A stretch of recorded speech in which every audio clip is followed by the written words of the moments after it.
నా పేరు వసుంధరా రామం. వసుంధరాస్ వరల్డ్ నా ప్రపంచంలోకి అందరికీ స్వాగతం, సుస్వాగతం. రేడియో జాకీగా రెడ్ ఎఫ్ఎంలో పనిచేసి 2 సార్లు క్యాన్సర్ని ఎదిరించి, బ్రెస్ట్ క్యాన్సర్ని 2 సార్లు జయించి, వారియర్గా మీ ముందుండి ఇంటర్నేషనల్ క్యాన్సర్ కౌన్సిలర్గా ప్రస్తుతం పనిచేస్తూ పాంచజన్యవాణి అనే రేడియోలో, ఇంటర్నెట్ రేడియో అట్లాంటా నుంచి రిలీజ్ అవుతోంది. దానికి కంట్రీ హెడ్గా, ప్రయోక్తగా ఉంటూ మీ ముందు ఆరోగ్యమే మహాభాగ్యం అని చాలాసార్లు చెప్పడం మీరు వినే ఉండుంటారు. ఎందుకంటే హెల్త్ ఇస్ వెల్త్ అనేది నా జీవితంలో 31 సంవత్సరం నుంచి నేను నేర్చేసుకున్నాను.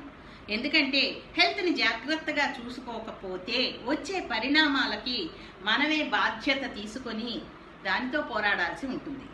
నాకు క్యాన్సర్ మొదటిసారి, రెండవసారి వచ్చినప్పుడు కూడా ఏమాత్రం అధైర్యపడకుండా దాన్ని తొక్కిపెట్టి ముందుకి జీవితంలో సాగుదాం అనే భావంతోనే, నా కుటుంబ సహకారంతో, నా భర్త, మా అమ్మాయి సహకారంతో నేను ఈరోజు మీ ముందున్నాను.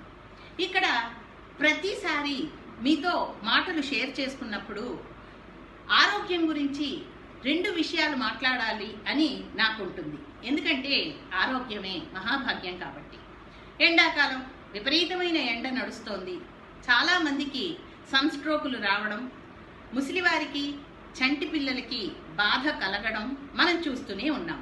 సన్ స్ట్రోక్ రాకుండా, మనం డీహైడ్రేట్ అవ్వకుండా చూసుకునే బాధ్యత మనదే.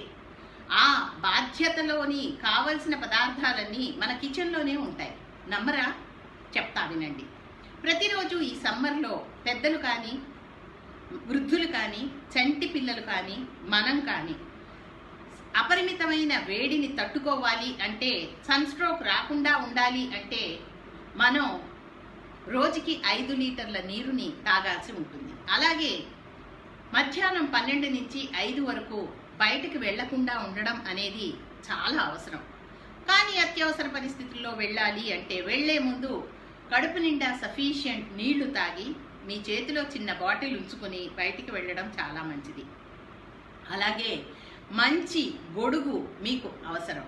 కార్లో ఉన్న, బయట దిగిన ఒక స్కార్ఫ్, గొడుగు మీ దగ్గర ఉంటే మీరు సూర్యుడి నుంచి తట్టుకుని నిలవగలరు అని అనుకోవచ్చు. మన సృష్టికి అంతా, ఈ భూమికి అంతా ఆహారం అందించేది ఆ సూర్య భగవానుడే, కాదంటారా? మరి అలాంటి సూర్యుడు మనకి అపకారం చెయ్యడు కదా. మనం సరైన జాగ్రత్తలు తీసుకోకపోతే అపకారం అనేది జరుగుతుంది.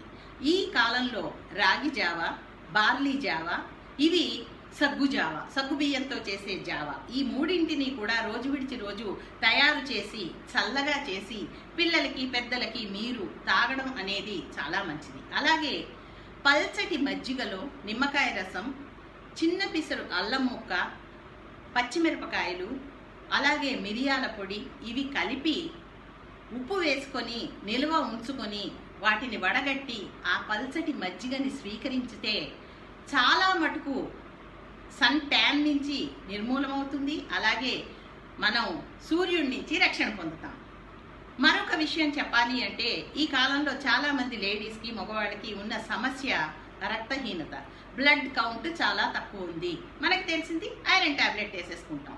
కానీ మనం వంటింట్లోకి తొంగి చూడం, వంటింట్లో ఉన్న మెడిసిన్ని అందిపుచ్చుకోం. ఈ వంటింట్లో మెడిసిన్ ఏంటి అంటే, మనం రోజు కూరగాయలు కొనుక్కుంటాం, కీరా దోస కొంటాం, కక్కిడీలు కొంటాం, బీట్రూటు, క్యారెట్, కొత్తిమీర, నిమ్మకాయ, ఇవన్నీ కూడా మన ఇంట్లో ఉండనే ఉంటాయి.